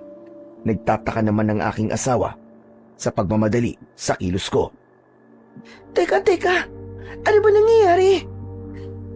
Natatandaan mo pa ba? Ang matandang sunog ang muka at bulag na tumulong sa akin nung gabing nagsuntukan kami ni Mang Natoy. Oo, bakit? Anong tungkol sa kanya? Hindi ka maniniwala, Amelia. Siya si Lolo Agno ang nagbigay sa akin ng martilyo sa kulungan. Dito pala siya nakatira. At si Lola Esther na nagbenta sa atin ng lupa. Patay na siya, Amelia. Ano? Diyos ko, paano nangyari yun? Pinatay siya ni Mang Natoy. At hindi lang yun. Siya rin ang pumatay sa 20 bata na sinasabi niya sa atin na namatay sa epidemya. Patawarin mo ako, mahal ko. Hindi kagad ako nakinig sa'yo. Hindi dapat tayo nandito. Bumalot ang takot sa muka ng aking asawa nang ipaalam ko sa kanya ang mga natuklasan ko mula sa matanda. Bilisan mo na, Amelia. Aalis na tayo rito. Nang matapos kami sa paghahanda ng damit, ay kinuha ko ang aking martilyo. Iniabot ko naman sa aking asawa ang pana na ibinigay sa akin ni Lolo Agno na maaari daw panlaban sa mga aswang na tiktik. Nagtataka naman si Amelia kung para saan ba ang sandatang yon. Paglabas namin ng pintuan ng bahay, habang dala ko ang 2 bag, narinig ko ang ingay ng tunog mula sa instrumento ng kulintang. Hudyat yun na nagising na ang mga aswang na tiktik. Dinukot ko ang bote ng langis sa aking bulsa at itinaas ko yun sa ere. Kitang-kita namin ni Amelia kung gaano kalakas ang pagkulo ng langis sa loob ng bote. Palatandaan yun na may aswang sa paligid. Pero hindi ko muna yun ipinaalam sa aking asawa dahil ayoko na lalo siyang matakot.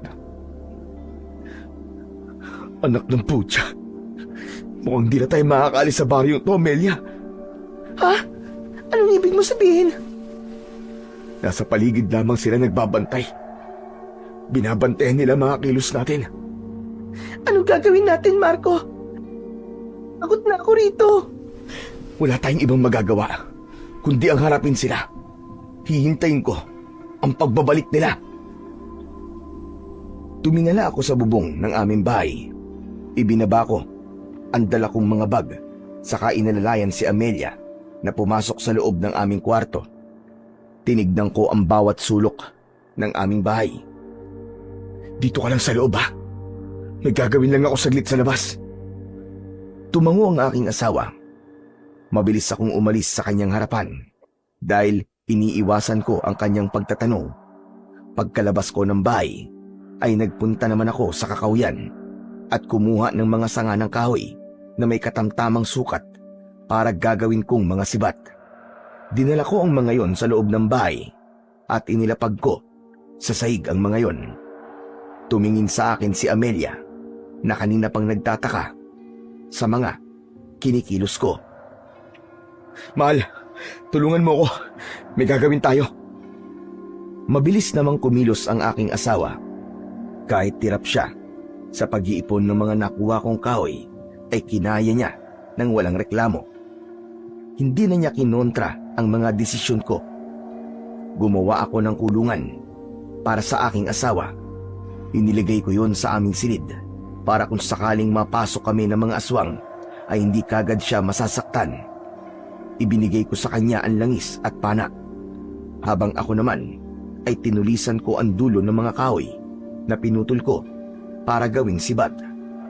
Wala kaming imikan na mag-asawa. Buong araw na inayos namin ang bahay, saka inihanda ang mga sandata. Nakasuksok sa aking bewang ang itak at martilyo. Handang-handa na ako ng mga sandaling yon, habang si Amelia naman ay wala pa ring alam sa totoong dahilan kung bakit ko yon ginagawa. Iniisip pa rin niya na si Mang Natoy ang pinaghahandaan namin. Pagsapit ng gabi, nagbago ang simoy ng hangin, pati ang ingay sa paligid. Marco? Anong ingay na yun? Nasisiguro ko na naghahanda na rin sila sa pagsalakay. Diyos ko, hindi po ako madalas na tumatawag sa inyo. Ngunit sa pagkakataong ito, Panginoon, gabayan niyo po kami. Iligtas niyo po kami laban sa mga masasamang nilalang. Ganon din ang ginawa ng aking asawa. Hawak niya ang rosaryo at taimtim na nanalangin. Kinausap niya rin ang aming anak para hindi makaramdam ng sakit. Hinaplasan ko rin siya ng langis sa tiyan at umasa na may bisa ang bote ng langis para bigyan ng proteksyon ang mag-ina ko. Maya-maya pa, ang angil na aming naririnig ay palapit ng palapit sa aming tirahan. Ganon din ang sigaw ng mga aswang sa paligid at tunog ng kulintang na may kakaibang melodiya. Naniniwala ko na udyat na yon ng pagsalakay ng mga aswang na tiktik sa bahay namin. Panay ang silip ko sa bintana. Inaabangan ko ang pagdating nila. Marco, bakit hindi pa tayo umalis kanina? Pagkakataon na sana natin yun. Hindi mo ba nakita ang langis kanina? Indikasyon yun na malapit lang sila sa bahay natin. Kung umalis tayo kanina at sa daan nila tayo inatake, wala tayong magiging laban sa kanila, Amelia. Pero kung nandito tayo sa loob ng bahay, kahit papano, mahihirapan silang pasukin ka dito. Pero, hindi pa rin tayo ligtas sa bahay na to, Marco. Umalis na rin tayo rito. Naririnig mo ba ang mga tunog na yun? Sila yun. Naghihintay lang sila ng tamang pagkakataon. Sino ba sila? Sino sila, Marco? Hindi ko talaga naiintindihan eh. Diretsahin mo na nga ako. Ano ba talaga ang nangyayari? Mga aswang. Ang mga aswang na tiktik, Amelia. Sina Mang Natoy at ang lahat ng mga taong nakatira sa lugar na to. Lahat sila mga aswang na tiktik. Malapit na silang sumalakay sa atin. Tama ka sa kutob mo. Kakaiba nga ang lugar na to at pinamumugaran ng santapi ng mga aswang. Ano? Sinabi ko naman sa'yo, di ba? Hindi ka kasi nakikinig sa akin eh. Huwag na tayong magsisihan. Tsaka tama ka. Hindi dapat tayo nagpunta sa lugar na to. Dapat nakinig ako sa'yo nung una pa lang. Hindi ko naman alam na mangyayari to eh. Pero wala na tayong magagawa. Nandito na tayo. Inilagay ko sa panganib ang buhay niyo. Tumayo ako at lumapit kay Amelia. Niyakap ko siya ng mahigpit, kaya umiyak siya nang dahil sa labis na takot. Takot na din ako nung mga oras na yon. Pero naisip ko na kailangan kong ipaglaban ang buhay ng mag-ina ko. Lumuhod ako sa harap ni Amelia habang nakaupo siya sa gilid ng katre. Natatakot ako para sa iyo, Amelia. Natatakot ako para sa inyo ng anak natin. Hinawakan ko ang tiyan ni Amelia at kinausap ko ang anak namin na nasa loob ng sinapupunan niya. Anak, pasensya ka na. Pagpasensyaan mo na si Papa. Hindi ko sinasadya, anak. Hindi ko ba ipaliwanag ang takot na nararamdaman ko sa mga sandaling ito, anak? Pero sana, makinig ka kay Papa, ha? Pakinggan mo ako mabuti. May umaaligid sa atin. Hindi tao, anak, kundi mga aswang. Marco, tama na yan. Umalis na tayo rito. Bilisan na natin. Iniharang ko ang daliri ko sa labi ng asawa ko para bigyan siya ng babala na huwag niyang lakasan ang kanyang boses. Malakas kasi ang pandinig ng mga aswang na tiktik. Yun ang sabi ni Mang Agno. Kaya halos pabulong akong magsalita. Sige, pero aalis tayo rito ng buhay, Amelia.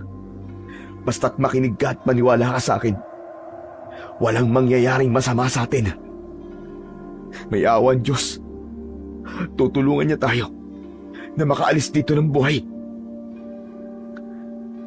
Pinahawakan ko mabuti kay Amelia ang bote ng langis. Kahit nanginginig ang mga kamay dahil sa takot, maigpit naman niyang hinawakan ang bote. Amelia, makinig ka. Kailangan kong tulong mo. Kailangan kong kooperasyon mo. Pilitin mo maging matatag para sa anak natin. Yumuko ako sa mga kamay ng asawa ko at marahan ko yung hinalikan bilang pagsusumamo. Nang maramdaman ko ang palad ng aking asawa, saka lamang napanatag ang loob ko. Napapikit ako at ipinagdasal ko sa Panginoon ang aming kaligtasan.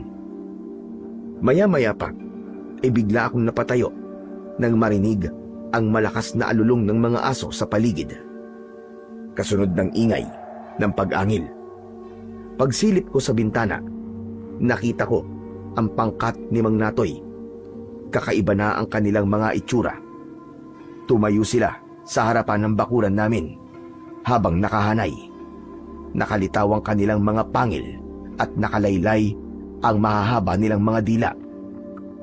Matataas ang kanilang mga ulo, mahahaba rin ang kanilang mga tenga, pulang-pula ang kanilang mga mata.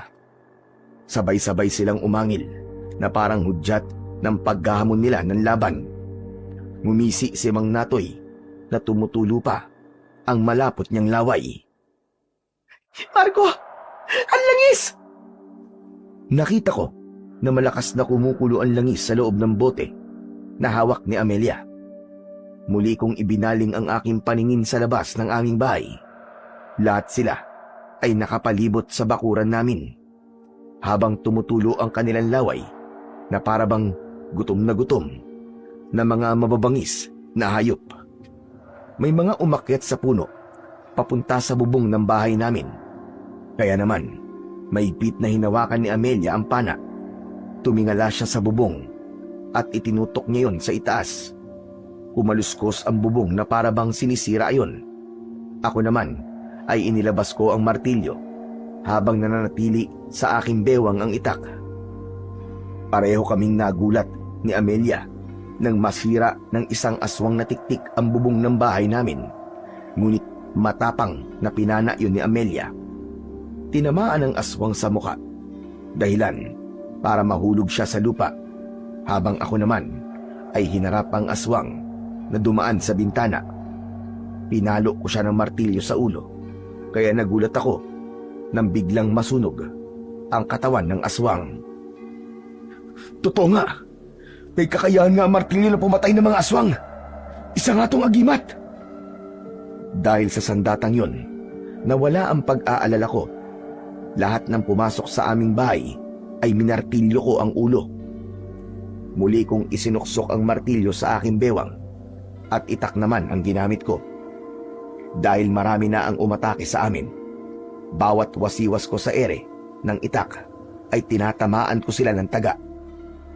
Pero dahil hindi sila tinatablan ng itak ko, napilitan akong itapon yon at tumarak ang talim sa isang tiktik na sumira naman sa aming dingding. Naging malikot ang mga mata naming mag-asawa dahil alerto kami sa paligid. Biglang nabutas ang dingding at lumusot ang kamay ni Mang Natoy. Sinakal niya ako at naramdaman ko ang pagbaon ng kuko niya sa likod ko. Nagpumiglas ako. Lumaban ako para sa buhay ko. Pero dahil malakas ang braso ni Mang Natoy, hindi ako makaalis sa pagkakasakal niya. Huwag mo nang ipagkait sa amin ang asawa mo. Hindi ko hahayaan na makuha niyo mag-ina ko. Dadaan muna kayo sa bangkay ko, mga hayop kayo! Sa kabila ng pagpupumiglas ko, nakita ko ang aking asawa.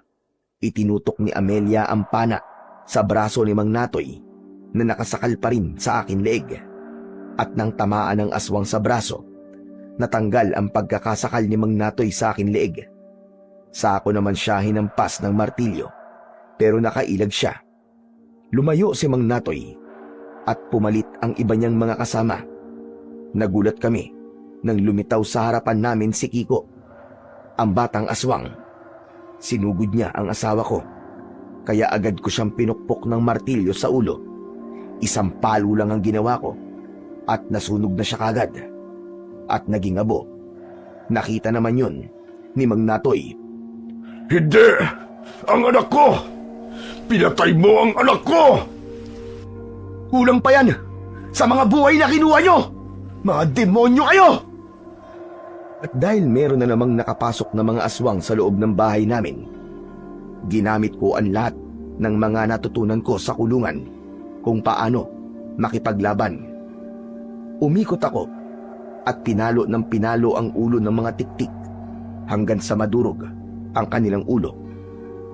Lumiyab ang katawan ng mga tiktik at naging abo. Napuno ng ingay ang paligid habang sina Mang Natoy at Lola Lukring ay nananatiling nakatayo sa harap ng aming bakuran. Pinapanood nila kung paano kami nakikipaglaban sa alagad ng mga ito. Si Amelia naman, hindi siya mahawakan ng mga aswang dahil sa kulungan na ginawa ko. Inilulusot ng aking asawa ang pana sa butas, kaya marami na rin siyang napapatay. Nangihina akong napaluhod sa sahig na kawayan. Hanggang sa bigla akong sinakal sa leeg ng dila ng tiktik mula sa silong ng aming bahay. Humigpit ang pagkakasakal niya sa leeg ko. Mga demonyo kayo! Hindi niyo ako mapapatay! Hindi ako makakapayag! Hinawakan ko ang dila ng tiktik. Malakas ko yung hinila. Sumigaw ang aswang sa labis na sakit. Maigpit kong hinawakan ng martilyo. Pagkatapos ay pinukpok ko ng paulit-ulit ang dila ng aswang. Halos magwala siya sa nararamdamang init mula sa agimat kong martilyo. Nasunog siya sa silong habang nagkakakawag ang kanyang katawan. Maya-maya pa ay sabay-sabay silang umatake.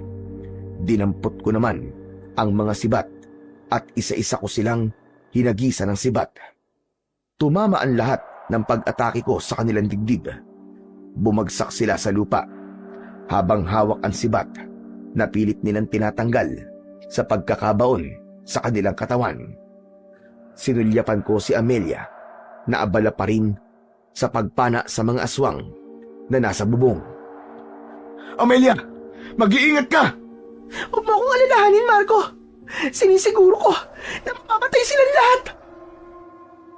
Muli akong tumingin sa labas ng bahay at wala na sina Mang Natoy at Lola Lukring doon. hanggang sa bigla na lamang silang lumitaw sa aking harapan at nagpakawala sila ng tig-isang suntok sa akin na tumama naman sa aking dibdib at muka. Bumagsak ako ng pasadsad sa sahig. Nakita ko si Lola Lokring na sinisira ang harang sa kulungan ng asawa ko, pero dahil pati yun ay nilagyan ko ng langis. Napaso siya. Napasigaw siya dahil sa sakit. Pinana ito ni Amelia. Tumama yon sa dibdib ng matanda. Agad naman akong bumangon at tangka na sanang aatakihin ko ito ng palo ng martilyo. Ngunit nahawakan ako ni Mang Natoy sa braso. Sinuntok niya ako, pero naiharang ko sa kamay niya ang martilyo. Tumalsik si Mang Natoy dahil sa kapangyarihang taglay ng hawak kong agimat. Dahil doon, nakita ko na kumislap ang kanyang kwintas. Hindi kaya naroon ang lakas niya sa suot niyang kwintas? Sinubukan kong lumapit sa kanya at nakipaglaban ng mano-mano kay Mang Natoy, pero biglang naagaw ang atensyon ko nang sumigaw si Amelia. Marco! Marco! Pagtingin ko, dumaan pala si Lola Lokring sa silong at sinira na yon. Nagawa niyang mahila ang paa ni Amelia, kaya wala akong nagawa kundi iwanan ang nakahigang si Mang Natoy. Tinulungan ko muna ang asawa ko mula sa aswang na si Lola Lokring. Nabitiwan ng aking asawa ang pana dahil sa pagpupumiglas niya. Pero nang lalapitan ko na sana ang kinaroroonan ng asawa ko, nahawakan na naman ako sa paa ni Mang Natoy. Saan ka pupunta? Dito ka lang. Tayo magtuos. Pabayaan mo na ang asawa mo. Hindi ko hayaan na makuha niyo ang mag-ina ko! Sinipa ko siya sa muka at pinukpok ko ang kamay niya gamit ang martilyo. Nabitiwan niya ang paa ko. Sa kabila ng pagpapambuno namin ni Mang Natoy, mas inisip ko ang kalagayan ni Amelia. Kitang-kita ko na malapit na siyang mahulog sa silong at baka tuluyang makalabas sa ginawa kong kulungan. Pero ginawa ng asawa ko ang lahat para hindi magtagumpay ang aswang na si Lola Lokring. Akin ka na! Sa akin ka na ngayon! Sa akin na ang anak niya! Bitiwan mo ako, hayop ka! Marco! Marco, tulungan mo ako sa demonyong ito! Amelia! Huwag ka lalabas! Lumaban ka! Huwag ka magpapatalo sa kanya! Isuot mo sa leg niya ang kwintas na bote ng langis! Sinunod ako ng aking asawa habang nagpapambuno naman kami ni Mang Natoy. Tumalsik ang hawak kong martilyo. Nakipag-agawan ako sa kanya sa martilyo dahil akala niya maahawakan niya yon. Sakto na nakapitan niya na ang hawakan ng martilyo. Nasunog ang kamay niya at naputol. Umalingaw-ngaw ang sigaw niya sa buong paligid dahil sa labis na sakit. Ang kamay ko! Walang hiya ka! Magbabayad ka! Mabilis kong dinampot ang martilyo at nang mahawakan ko yon, agad ko siyang pinalo ng aking martilyo. Sa ulo at dibdib ang tama niya na halos mabasag ang kanyang bungo. Kinuha ko ang suot niyang kwintas. Sinira ko yon at pinukpok din ang martilyo. Saka lang gumapang ang apoy sa katawan ni Mang Natoy habang nagkikikisay ang katawan hanggang sa tuluyang nasunog at naging abo. Kasunod ng pagkamatay ni Mang Natoy, lumiyab din ang katawan ni Lola Lokring dahil nagawa ng asawa ko na maisuot niya ang kwintas sa leeg ng aswang. Nagkikikisay ang katawan ng aswang na si Lola Lokring habang binabalot siya ng makapal na usok. Saka unti-unting nilamon ng apoy hanggang sa tuluyan ng matunaw ang kanyang katawan. Kumalat ang apoy sa sahig na nagsisimula ng tumupok sa bahay namin. Lumiwanag ang hawak kong martilyo at ang liwanag na yon ang pumatay naman sa ibang mga aswang na tiktik na nasa labas pa rin ng bahay. Nasunog sila ng liwanag ng agimat ng martilyo ko hanggang sa maging abo silang lahat at tinangay ng hangin. Nilapitan ko ang asawa kong si Amelia at hinila ang kanyang kamay. Mahal ko, salamat sa Diyos. Halika na, lumabas na tayo ng bahay. Malapit na masunog ang bahay natin. Marco, masakit ang paa ko. Hindi ko maigalaw. Nakita ko na may gasgas ang binti niya dahil sa kuko ni Lola Lukring kanina. Kaya binuhat ko na lang siya at tumakbo papalabas ng bahay. Saktong paglabas namin, lumagablab na ang malaking apoy sa buong bahay namin.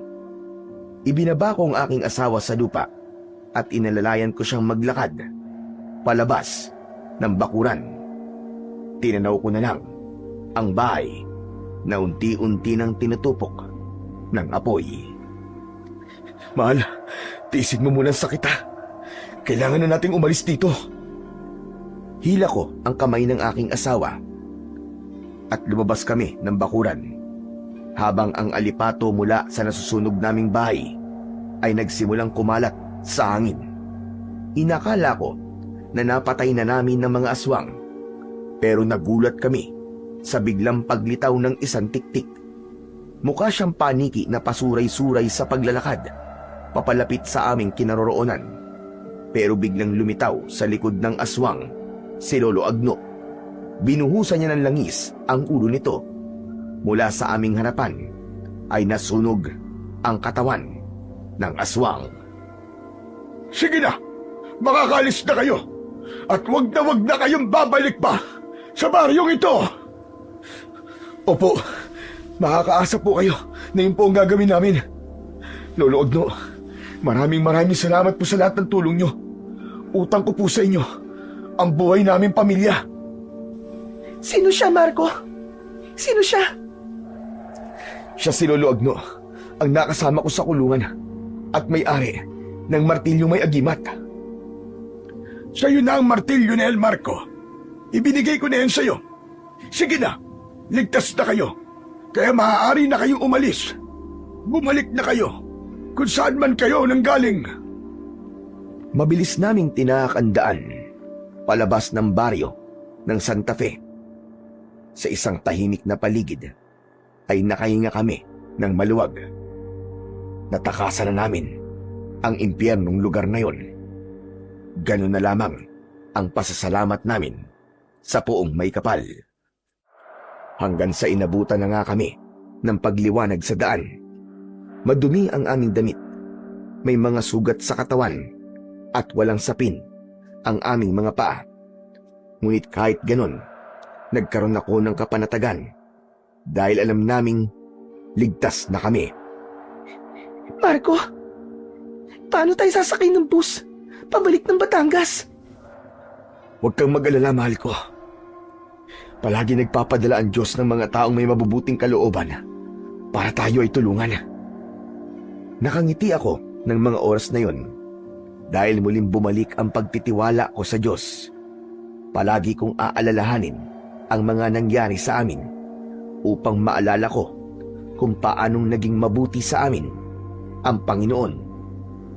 Iniligtas niya kami sa kapahamakan at natalo pa namin ang mga aswang na tiktik.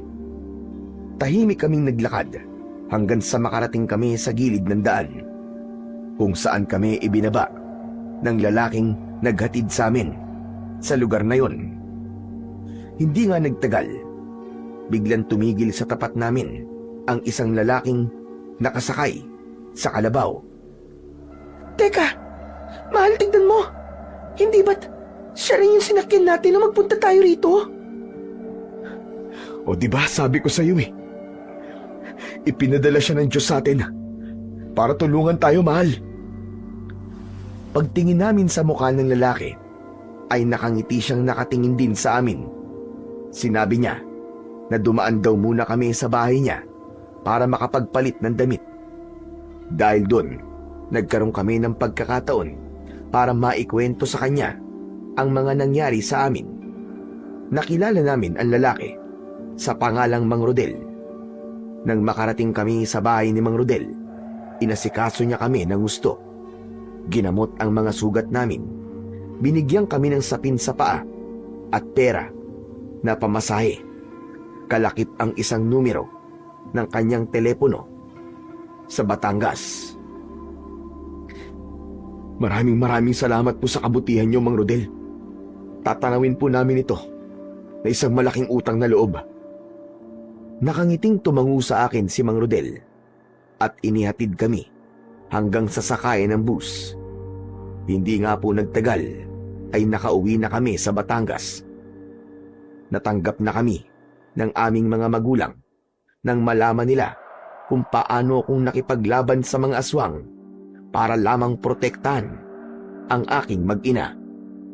Pagkatapos ng mga nangyaring yon, hawak ko pa rin ang bote ng langis na ibinigay sa akin ni Lolo Agno. Ganon din ang mahiwagang martilyo na may agimat. Sa kasalukuyan po ay kasal na kami ni Amelia at magkasundo na ang mga magulang namin. Biniyayaan kami ng anak na lalaki na pinangalanan ko naman na Agno. Sunod sa pangalan ni Lolo Agno. Ang pinakamasayang nangyari po sa buhay ko ay ang bumalik kami sa Batangas.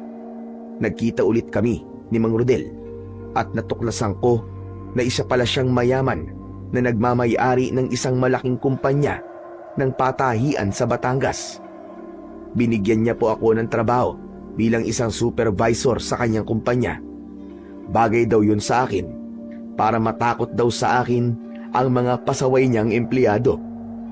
Ipinaramdam niya sa akin na kahit labas ako ng kulungan, ay meron pa rin akong karapatan na magtrabaho ng maayos at marangal, na hindi hinuhusgan ng iba.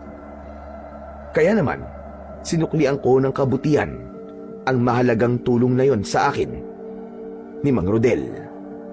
At syempre, higit sa lahat, nagpapasalamat ako sa Panginoong Diyos na siyang naging dahilan ng mga kabutihang nangyayari sa buhay ko. Sana po ay kapulutan po ng aral ng ibang naliligaw ng landas ang istoryang ibinahagi ko sa inyong programa.